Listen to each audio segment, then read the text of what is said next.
Okay, we have to talk about this. This video is just absolutely going viral. It's breaking the internet right now. Senator John Fetterman of Pennsylvania outing the entire Hippocrat. I like to call them the Hippocrats because that's what they are. They don't give a rat's ass about America.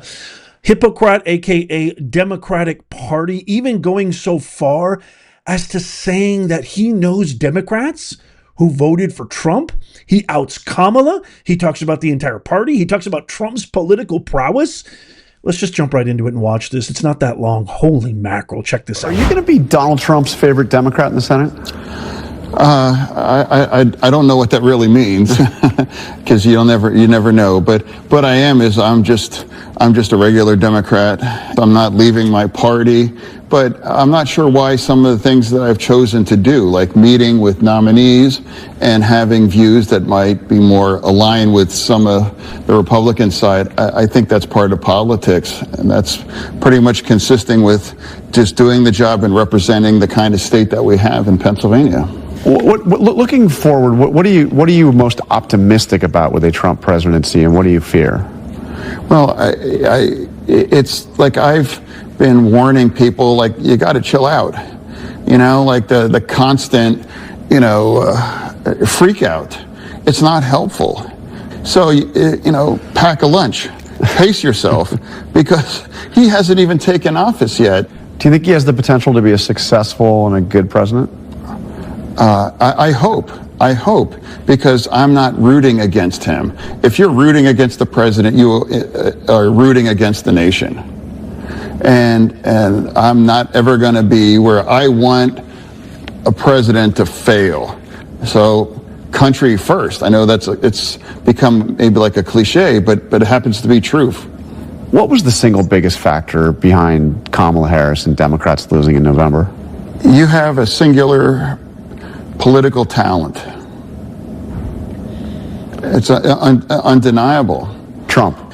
He had the energy and almost a sense of fearlessness to just say all those kinds of things. And people, it's undeniable that it has an entertaining aspect for that too. And just if you're not afraid to say all of those things, and after you survived an assassination, you literally were shot in your head, and had the presence of mind to respond, fight. I mean, that's a political talent. It's undeniable. And also, I never believed that it was about fascism. And for me, that made it difficult for Kamala Harris said that he was a fascist. Yeah, well, it's like that's her prerogative. I mean, but it's not a word that I would use, because you put a lot of Democrats, especially in my state, that I know and I happen to love people that are going to vote for Trump, and they are not fascists. And also fascism, that's not a word that regular people, use. That, I think people are going to decide who is the candidate that's going to protect and project, my version of the American way of life. And that's what happened. I talked to a lot of Democrats before the election who were saying, we're going to win, Harris is going to win in Pennsylvania. But you saw this coming. If you live in Pennsylvania and you spend time in Red County, Pennsylvania, as much as I did, the support's astonishing. I mean, I was driving home from Indiana County at 9 o'clock, and there was a Trump superstore on the side of a road. 9 o'clock on Friday night, and people are buying swag. And then that really crystallized at the assassination. And that was in Butler County, Western Pennsylvania, fairly close to where I live. And the day or two later, you start seeing people wearing shirts with that iconic picture, and the energy and the anger. And it's like, wow, I really thought, in fact, I thought that might be ball game. And then the second thing really, and that's when Musk and I, we're in the business. Surrogacy is part of it, and sometimes it really has much of an impact, but I knew that was going to be a special one. And the endorsement. I just have to jump in here real quick. There's only a couple minutes left here, but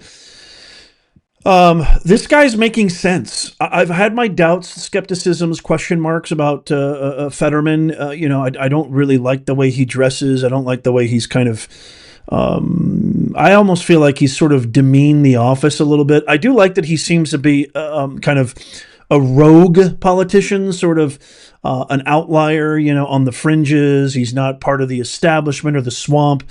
He's making a lot of sense right now. Somebody who's had a major head injury, trauma, he's making a lot of sense right now. And one thing I just want to comment on when John Carl, ridiculous fake news reporter, says, people from the Harris campaign were saying, yeah, we're going to win, but not you. It still is dumbfounding to me that the dumb Dems, the dumb Hippocrats, are still dumbfounded that they lost. Like, they still don't get it.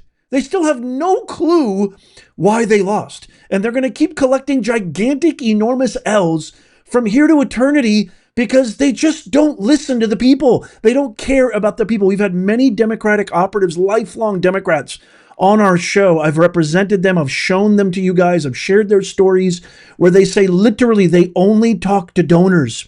And they're calling President Musk. And they're calling Musk this billionaire with too much influence. Their entire party, their entire swamp is fueled by billionaires like Soros, Holly weirdos, and all sorts of secret, nefarious, shadowy men, shadowy figures in smoky back rooms like BlackRock, etc., etc. God knows the deep state, the secret cabal, the elite, the Illuminati, whatever. It just still is so unbelievable that they have absolutely no clue. Let me know what you think so far on this, though. Here, let's listen to some more. Endorsement by Elon Musk. Yeah. Well, an endorsement and an active one, and I'm not even talking about his checkbook. Yeah. It's rare if you have a surrogate that has a lot of fanboys and is very compelling to a lot of the demographic that we are losing in our party and in Pennsylvania. Do you think he would have won without Elon Musk? Well, I'm not sure if we would have lost Bob Casey, but I do think Trump, it would have been closer. I really believe that it mattered. We lost Bob Casey for 15,000 votes. And I'm sure he did move the needle. It's undeniable. How would you grade the Trump transition? Well, it's not really a grade, but I'm saying this as a Democrat. It's like I clearly, after he announced Gates, and I'm like, that's just, I described that's God tier trolling. That was never serious. And anyone here in Congress knows that he's despised by Republicans too. So that also set the stage, and here's what's coming. And now I have met with all of them so far, and the ones that we haven't, his nominees, they're on the schedule back in January. You met with Pete Hegseth.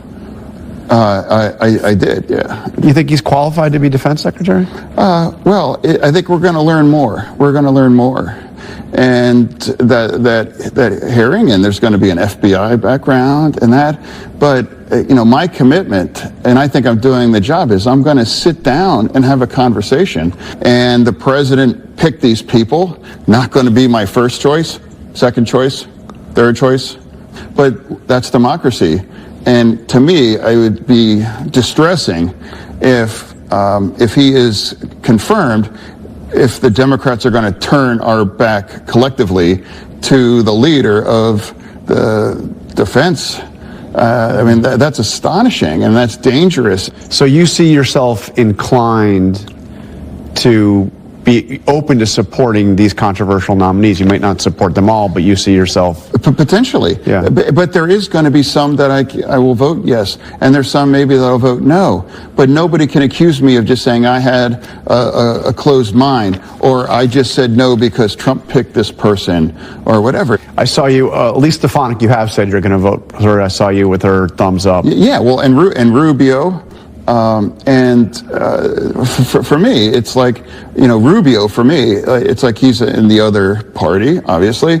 But, there's a lot of, the Venn is closer. There's a lot of overlap. Yeah. And now if I was, as a Democrat, looking to assemble a bipartisan cabinet, he'd be a solid choice, from a Democrat. You met with Kash Patel, I believe, right? Yesterday, well, yes. He's talked about going after Trump's enemies. Yeah, and we've had conversations, but we had all of these interviews were all off the record, and those things. So I'm not going to go into detail, but he absolutely that's never going to happen. Like he was very. He's not going to use the FBI to go after Trump's enemies. Like, no, that's not it. Or did you believe him? Taken. I mean, he's written a lot. Like that's what he claims. Yeah. And I found out, his family's origin story and immigration, and we talked about that. And my family immigration and things. And so I learned things about him. I never knew that he was a public defender. So did you come across liking Kash Patel more than you thought you would?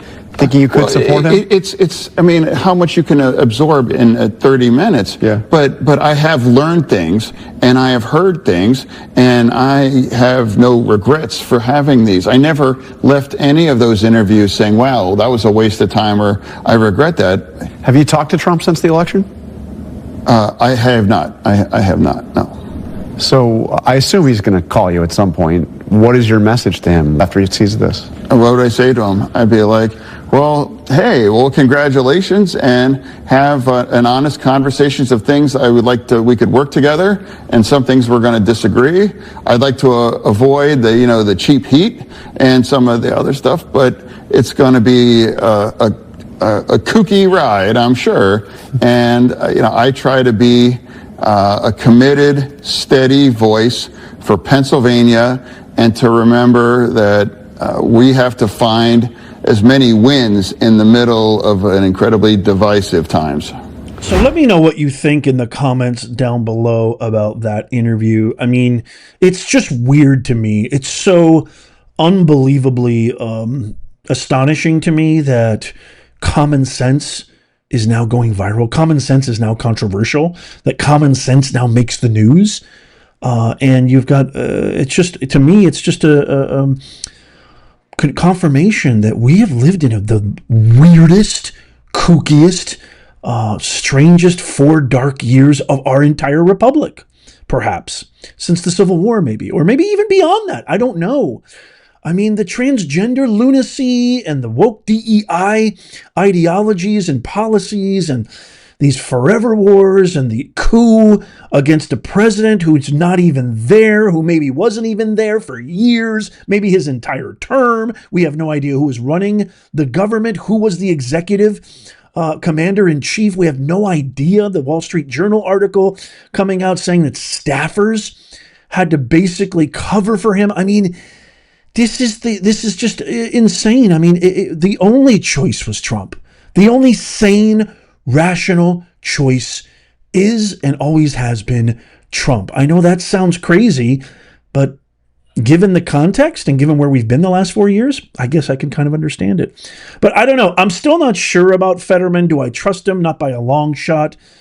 Do I like him? I don't know. I'm still kind of thinking about things with him, but I do appreciate at least he does seem, at least he's presenting that he seems that he wants to help America win. And he, at the very least, I sincerely and earnestly believe that he does want America first.